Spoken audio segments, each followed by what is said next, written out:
Hawthorne family had it all: love, wealth, and a beautiful mansion standing proudly in the heart of Massachusetts.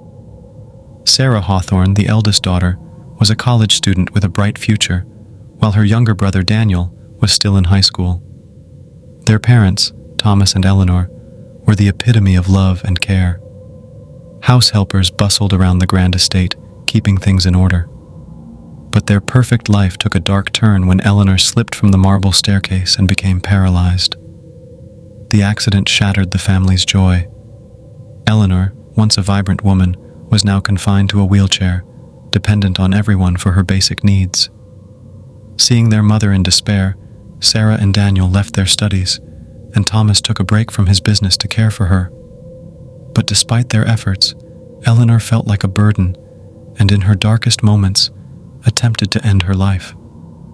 A house helper discovered her one night, saving her just in time. This was the wake-up call the family needed. They had to find the best treatment for her. Doctors in their city provided little hope, so the family moved to another city, where a renowned hospital promised advanced treatment. Initially, they stayed in a hotel, but with Eleanor's long-term care required, they rented a house. One evening, while Thomas stood outside their new home, a neighbor, Henry Caldwell, approached him. He was an elderly yet lively man with a mysterious aura. Thomas shared their story, and Henry became a frequent visitor, bonding with the family and the helpers. He especially noticed Sarah's sorrow. She had left behind her college life, her friends, and her boyfriend Ethan. Henry, in his gentle persuasion, encouraged her to return to her city. Thomas, after much thought, agreed. Sarah and Daniel, though reluctant, left with the house helpers, except one who stayed behind with Thomas. Back home, Sarah tried to focus on her studies, but a nagging feeling kept bothering her. Her father and the helper never answered their calls. At first, they thought he was avoiding distractions, but days turned into weeks. Something wasn't right. She confided in Ethan, and they decided to fly back immediately. When they arrived at the rented house, their world crumbled. The house was abandoned. There was no sign of their father, mother, or the helper. The landlord claimed that the house had been vacant for days. In desperation, they rushed to the hospital, only to discover that their father had discharged Eleanor days ago, and they never returned. Fear gripped Sarah's heart. Where had her parents gone? Why wasn't her father answering? What about Henry? They tried calling him, but his phone was unreachable. Desperate, they visited the neighborhood asking about Henry Caldwell. The response made Sarah's blood run cold. Henry Caldwell? A shopkeeper muttered. That name, it sounds familiar, but he's been dead for over 40 years. Ethan and Sarah exchanged horrified glances. The shopkeeper continued. He used to live here, but he was not normal. People said he was into dark things. His entire family disappeared one night. The house was abandoned ever since. Trembling, they rushed back to the house. As they stepped inside, the air was thick with an eerie silence. Then, the temperature dropped. A whisper brushed against Sarah's ears. You shouldn't have come back. The doors slammed shut behind them. Footsteps echoed from upstairs.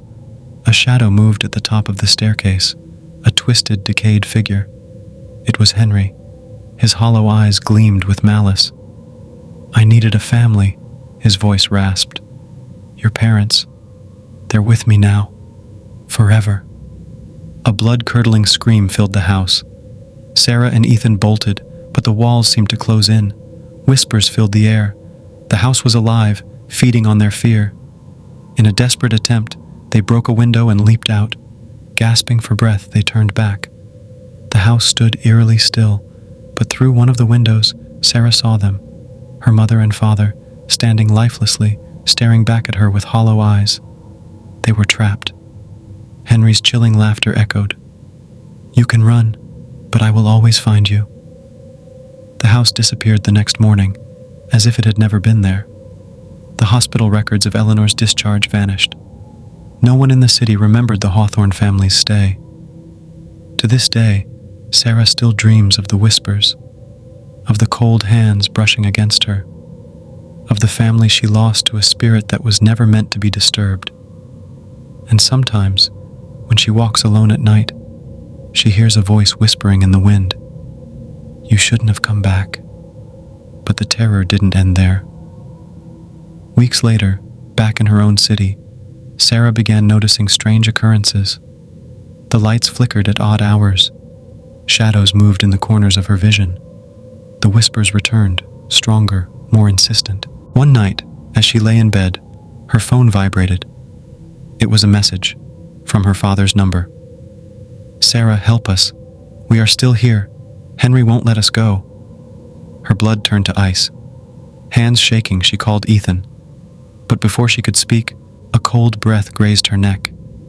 A whisper filled the room. "I told you. You shouldn't have come back." The lights went out, and in the darkness, she wasn't alone. Determined to save her parents, Sarah and Ethan returned to the city where it all began. With the help of an old woman, a psychic who had lived there for decades, they learned the truth. Henry Caldwell had once been a man who dabbled in the occult, seeking eternal life. In his obsession, he sacrificed his own family, trapping their souls in his home. But when he needed new victims, he lured unsuspecting families to take their place. Armed with this knowledge, Sarah and Ethan returned to where the house once stood. They performed an ancient ritual, guided by the psychic, forcing Henry's spirit to reveal itself. As the night deepened, the ground trembled. Shadows coiled around them, whispering, clawing. But Sarah held firm, calling out to her parents. A blinding light erupted as Eleanor and Thomas appeared, no longer hollow, but desperate to escape.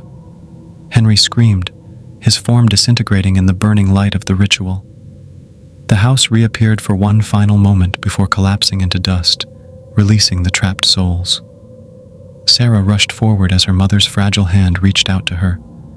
For a fleeting second, Eleanor smiled.